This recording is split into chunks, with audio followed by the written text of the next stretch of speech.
Welcome to this video series on central ideas and common questions around student growth percentiles, or SGPs for short. In this video, we're going to explore a concept that is very critically important within student growth percentiles, and that is the concept of academic peers. Now, in attempting to explain this to you, I'm actually going to use an example created by Dr. Damian Biederbenner, who was the creator of student growth percentiles. And this is his example to you using a different context to hopefully explain to you why we need to make comparisons that are based on similar academic peers. He says, suppose that you are coaching track and field and you are coaching two team members. One is Claire. Claire is new to high jumping, and over the past 6 months, she's been able to increase her average jump height by 10 inches.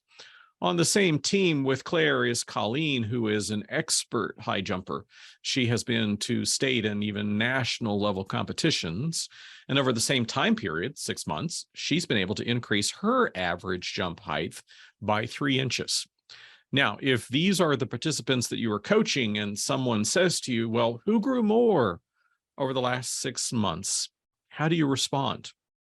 Now, of course, we understand that in an absolute sense, Claire has grown more. 10 inches is a greater increase than 3 inches. However, I believe that when we consider the overall context, we actually also pause for a moment and ask ourselves, should we also consider the fact that Claire is new to high jumping, when it's very possible that some initial coaching can allow you to get some very substantial increases, and that Colleen is an expert. And we often hear stories of folks at expert levels of performance who go to inordinate ends to increase their performance in just a tiny, tiny amount. So is it possible that the 3-inch increase experienced by Colleen might be on par or even better than the 10-inch increase by Claire? Well, again, this is Dr. Biederbenner's model to attempt to explain why we need academic peers. And this is very central within student growth percentiles, because when you are looking at student growth percentiles, you are looking at a score that compares the growth that students have achieved to that of their academic peers. So what would an academic peer look like?